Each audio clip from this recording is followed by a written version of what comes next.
Let's go to the NBA, Rob, and we haven't talked in a few days, a few shows, it seems, about the Kyrie Irving situation. He obviously right now is serving his 5-game suspension. They've played 3 games now without him. They're 2-1. He's, the Nets gave him a few things they wanted him to do before he comes back. Rob G maybe can read the list to us in a few moments. But today, Rob, he met with Adam Silver, the commissioner. Remember, Silver said last week that he was going to meet with Kyrie this week. And they did. And supposedly, reportedly, it was a productive meeting, whatever that means. But any thoughts on that? Well, I mean, the big cry is that they think that the requirements are too tough, that right. What Kyrie has to do to get back. And the NBPA they're saying they're going to appeal, but they haven't thus far. But they're saying they're going to appeal the suspension. Remember, I didn't think he should get suspended. Yeah, I know you didn't, but yeah, I mean, at least a lot of people we heard said that he should have. I don't think you should be suspended for your personal beliefs unless you're promoting violence against another group of people.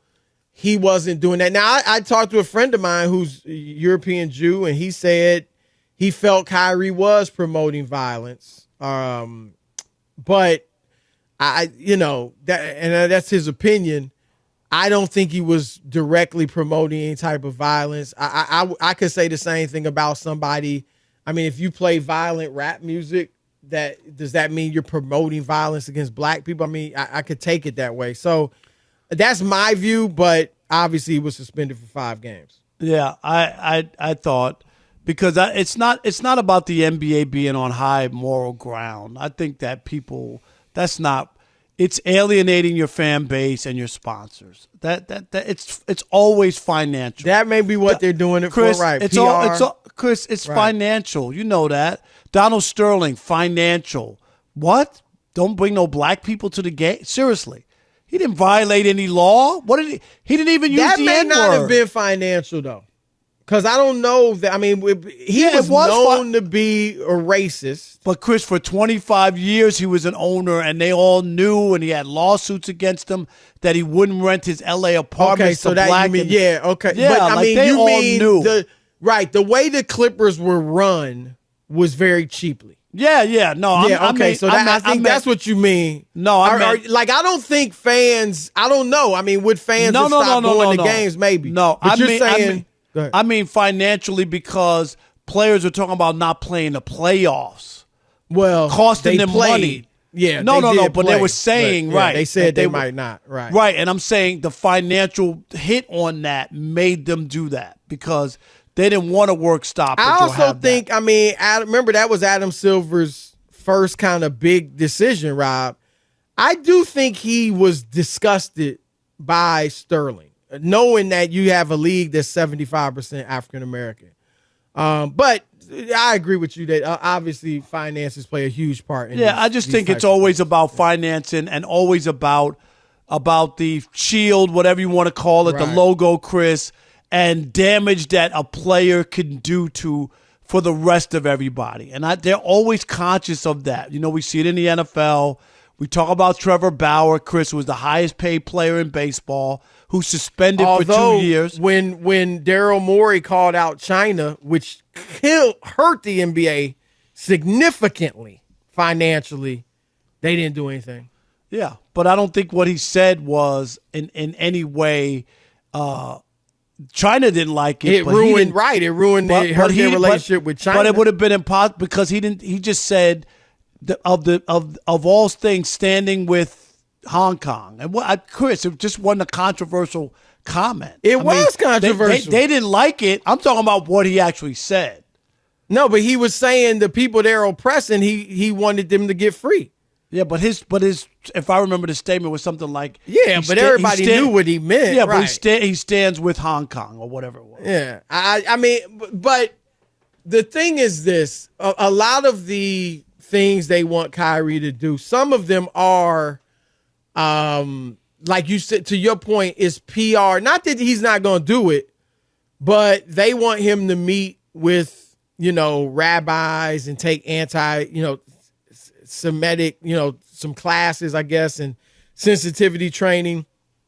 A lot of that is, you go through that. You can say he went through this, and that helps the PR, and that gets the money train flowing. No again. doubt it. Yeah, no. Now look, I do think, again, for me talking to a friend of mine who is Jewish helped me. I mean, I understood the situation, but it was good to talk with him and get his perspective. So I do think that conversations like that can be good. I mean, I don't think Kyrie's anti-Semitic. I haven't believed for one moment he's anti-Semitic or anti-Jewish, but I still think it's always good to have conversations like that.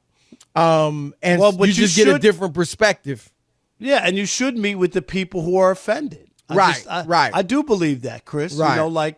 Like it's just, I think if you really didn't mean to offend somebody, you listen to what they're saying to you and why they were offended, so you can understand going forward what did I say and what didn't I understand. That, you know what I mean? Like that's the way you move past it. It's not the end of the world. He didn't kill anybody. But there are consequences. The one thing that I'll say out of this is I can't get over how many people, some educated, Chris, some not, who don't understand what free speech means. I'm stunned at how many people don't get what the protections that people get that's called free speech. I'm serious. But I also think, and this isn't related to, anti-Semitism. Obviously, that's going too far, speaking about people racially and stuff.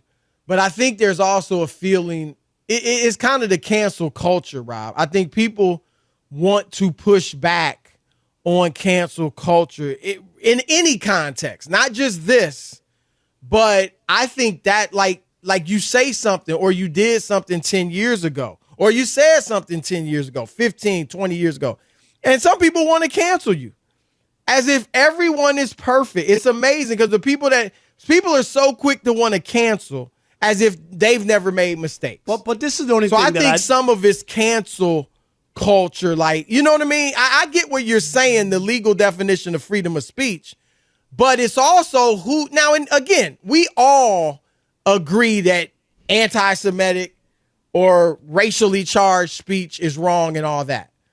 But I think a lot of the people are pushing back on, you say something that just the right wing doesn't like or the left wing doesn't like politically, and people want to cancel you. So I think that's different than this Kyrie stuff, but I'm just saying I think that's what some people are feeling like. Yeah, but I think that when people talk about cancel culture, I think it's a nice buzzword and whatever, but it's been going on forever, Chris. If somebody finds out about your beliefs or something that you're into, the only thing now is people articulate it on social media. But this has been going on forever. But I don't think people were getting canceled. Yes, I Muhammad Ali, did he get canceled? No, but he obviously got exiled from boxing for 3 years. Fuzzy but Zeller when he came back, he had the same beliefs. Fuzzy Zeller said that they should serve fried chicken and collard greens at the Masters. That's a racist statement. That's a racist statement. He claimed that he was talking about Southern. I'm just talking about what he said. Chris, I get it. You know what I'm saying? I get it, but I'm saying he claimed that he was talking about a Southern cuisine and didn't mean anything by it. And he was working for Walmart, and what happened? I get it. I'm just trying to say. And I remember, I think that if people don't like stuff, what they normally do is, if I don't like the music, Chris, or the way something's going, I won't buy it, or I won't eat at that restaurant if I feel funny, or I don't like the owner and what he's doing publicly. You don't do that? If you see something going on, say with an owner of a restaurant you used to go to, or sometimes that's what I'm saying. Okay, but that's what I mean. Is that cancel culture, or is that just you taking? I don't think that's cancel culture. That's not me going on and saying somebody's livelihood should be taken, or they should, I think social media has exacerbated everything. Okay, that's what I'm saying. Put it that way, yeah.